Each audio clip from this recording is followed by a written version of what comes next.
ओम शांति। मैं प्रज्ञा और आज हम आ गए हैं आपके अपने ही कार्यक्रम ज्ञान गंगा में। आज हम बात करेंगे भोजन के बारे में। कहते हैं जैसा अन्न वैसा मन। तो आज हम जानेंगे कि भोजन का हमारे मन पे क्या प्रभाव पड़ता है और भोजन हमारे फिजिकल हेल्थ के साथ हमारे मेंटल हेल्थ पे कैसे प्रभाव डालता है। तो ये सब बातें हम दीदी जी से जानेंगे। तो आइए दीदी जी का स्वागत करते हैं।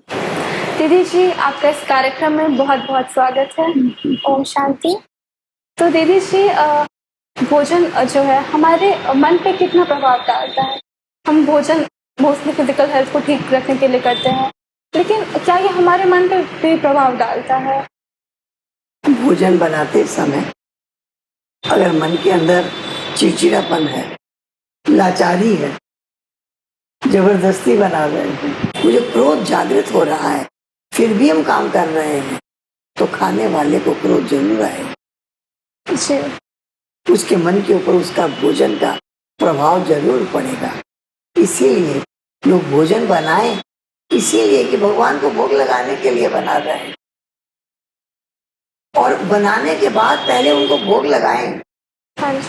और फिर स्वीकार करें, तो वो भोजन मन और बुद्धि को शक्ति प्रदान करेगा, खुशी प्रदान करेगा, संतुष्टता प्रदान करेगा। भोजन केवल तन को ही स्वस्थ नहीं रखता, भोजन मन को भी प्रसन्न रखता है। इसलिए हमें चाहिए कि भोजन बनाते समय हमारा मन बहुत प्रसन्न रहे। इसीलिए अपने ईश्वरी विश्वविद्यालय का एक नियम है, हम किसके हाथ का बना भोजन खा रहे हैं। इसलिए हर जगह कहीं भी जाते हैं तो किसी के हाथ का भोजन नहीं खाते। जो भगवान के लिए प्यार से भोजन बनाते हैं, उनकी याद में रह के बनाते हैं, उन्हीं के हाथ का भोजन खाते हैं। इससे मन का योग अच्छा रहता है, रस रहती है, खुशियाँ बनी रहती है। अच्छा, तो दीदी जी, आजकल बहुत डिबेट्स है कि क्या कैसा भोजन करना चाहिए, कैसा नहीं। लोग वेज और नॉन वेज के बारे में भी बहुत डिबेट करते हैं। कई लोग का मानना है कि हेल्थ के लिए बहुत इम्पोर्टेंट है और कई लोग नहीं भी लेते हैं। तो ये हमें करना चाहिए कि नहीं, और नहीं तो फिर क्यों नहीं करना चाहिए? ये तो सीधी बात है, किसी को मार के खाना, हाँ जी। ये तो बहुत ही गलत है। जी। इसको मार के खाना और उसके मांस को खाना, ये तो जानवरों जैसा काम है। इसलिए भगवान को भोग लगाना है, इस भावना से शुद्ध भोजन बनाना, शुद्ध भोजन बना करके और भोजन करना और कराना, इसका बहुत महत्व है हमारे जीवन में। हमारे विचारों पर हमारे भोजन का प्रभाव पड़ता है। इसीलिए लोग प्रसाद को महत्व देते हैं। इसलिए हमारा फर्ज है कि हम जब भोजन बनाएं तो ऐसे बनाएं कि हम भगवान के लिए बना रहे हैं, उनको भोग लगाने के लिए बना रहे हैं, और बनने के बाद पहले उनको भोग लगाएं और फिर खुद स्वीकार करें। तो मन के अंदर खुशी रहेगी, तन तंदुरुस्त रहेगा, मन प्रसन्न रहेगा, सदा हंसते रहेंगे और शक्तिशाली रहेंगे। जी। तो दीदी जी, इस संस्था में प्याज लहसुन भी नहीं लेते हैं, तो जबकि डॉक्टर की एडवाइस होती है लेने के लिए, मेडिसिनल प्लांट माना जाता है, तो ये क्यों नहीं लेते हैं यहाँ पर? प्याज को तामसिक माना गया है। प्याज के अंदर जो महक है, जो उसके अंदर जो बनावट, उसकी जो शक्ति है, वो मन में तमोगुण पैदा करती है।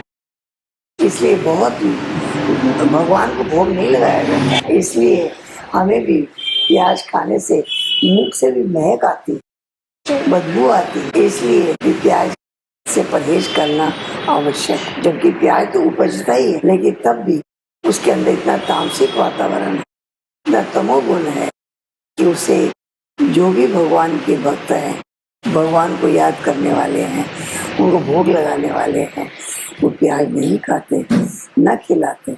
हाँ जी। तो दीदी जी, सात्विक भोजन, राजसिक भोजन और तामसिक भोजन में क्या फर्क है? सात्विक भोजन जो मन में सत्वगुण पैदा करे, तामसिक भोजन जो मन में क्रोध पैदा करे। भोजन क्रोध करने वाले के हाथ का भोजन करेंगे तो क्रोध करने की भावना जागृत हो जाएगी। जी। हाँ जी। इसलिए मन के अंदर ऐसा शुद्ध वातावरण बने, शुद्ध प्रभाव रहे, इसकी आवश्यकता। तो दीदी जी, भोजन बनाते वक्त हमें किन किन बातों का विशेष ध्यान रखना चाहिए? भोजन बनाते समय हमें याद रखना चाहिए किसके लिए बना रहा है। जी। रिश्ते नाते वही याद रहते हैं, और मन में आता रहता है कितना करेंगे, कितना करेंगे, वो भी थकावट भी महसूस होती है। हाँ जी। लेकिन जब भी भोजन बनाए, एक बात ध्यान रहे, हम भगवान के लिए बना रहे हैं, बिल्कुल। हम उनको भोग लगाने के लिए बना रहे हैं। जो वो स्वीकार करेंगे उसे सब स्वीकार करेंगे, हाँ और जी। सबका मन हर्षित रहेगा, खुश रहेगा, प्रभु प्रेम में मगन रहेगा। इसलिए उनके भी कर्म श्रेष्ठ होंगे। कर्मों का ही तो फल मनुष्य को जीवन में मिलता है, जी। जैसा कर्म करते ऐसा फल मिलता है। इसलिए अगर जैसे कर्म करेंगे, जैसे विचारों वाले व्यक्ति के हाथ का बना भोजन करेंगे, ऐसे अपने विचार भी पैदा होंगे।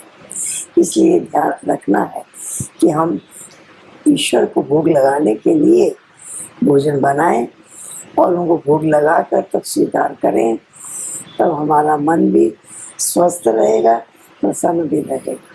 जी।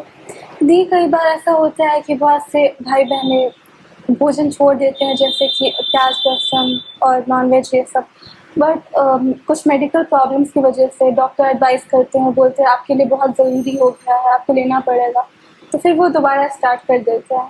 तो जब ऐसी सिचुएशन आए उनकी लाइफ में, तो तब वो क्या कर सकते हैं? नहीं, अगर उनके अंदर दृढ़ता है जी। तो उन्हें लगेगा कि हम जो भोजन कर रहे हैं वही हमको लाभ पहुंचाएगा। उसके लिए हमको ये प्याज लहसुन वाला खाना खाने की जरूरत नहीं है। हाँ जी।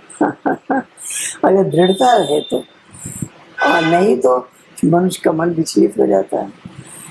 इसलिए दृढ़ता के कारण स्वस्थ भी रहेंगे, प्रसन्न भी रहेंगे। जी दीदी जी।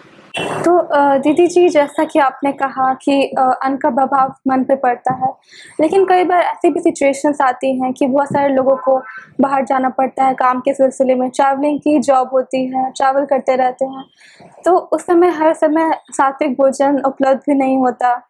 तो कैसे वो मैनेज कर सकते हैं कि वो भोजन ज़रूरी भी है, तो दोनों अच्छा भोजन भी हो, और मतलब कैसे वो मैनेज करें ताकि वो अच्छा भोजन भी ले सके? जब कभी ऐसा होता है तो वो भाई जिनको ऐसे जाना पड़ता है, वो दही ले लेते हैं और चूरा ले जाते हैं साथ में, दही चूरा मिला के खा लेते हैं, वो भोजन हो जाता है। जी, बिल्कुल। पूरी खुराक हो जाती है। तो दही चूरा खा लेते हैं, इस तरह से फल भी खा लेते हैं, हाँ जी। और इससे भी भोजन हो जाता है। केवल संकल्प में दृढ़ता चाहिए। हाँ जी, अगर बिल्कुल। संकल्प में दृढ़, लंबा सफर है तो 2 दिन का भोजन ले जाते हैं, जी। भोजन खराब तो होता नहीं। हाँ जी। ऐसी चीजें बना के ले जाते हैं जो खराब नहीं होगी। हम लोग माउंट आबू जाते हैं, हम 2 दिन का भोजन साथ में ले जाते हैं, जी। और बहुत अच्छा रहता है, और अच्छा से उसको भोजन कर सकते हैं। इस प्रकार से सारा खेल मनुष्य के मन का है। जी दीदी जी, बिल्कुल। जैसा चाह वैसी राह कहा जाता है। जो हम चाहेंगे वही होगा। अगर मन में सोचेंगे कि ये चीज खाएंगे तो हम बीमार हो जाएंगे, ये चीज खाएंगे तो हम बीमार हो जाएंगे, तो जरूर बीमार हो जाएंगे। जी। जो खाने से पहले हम बीमारी को याद कर रहे हैं।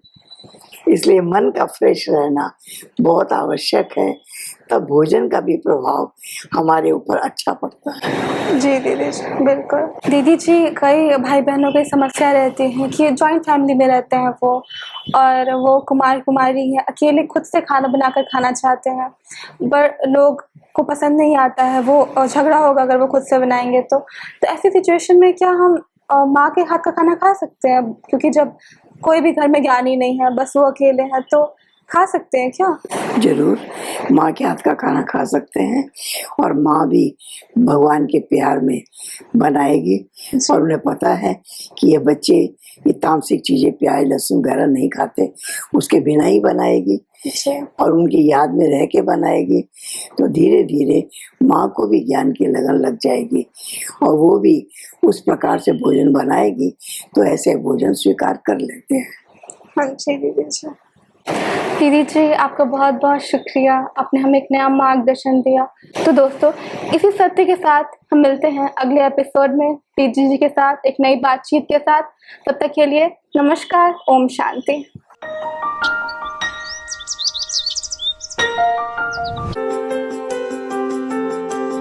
खुश रहे और खुशियाँ बांटे।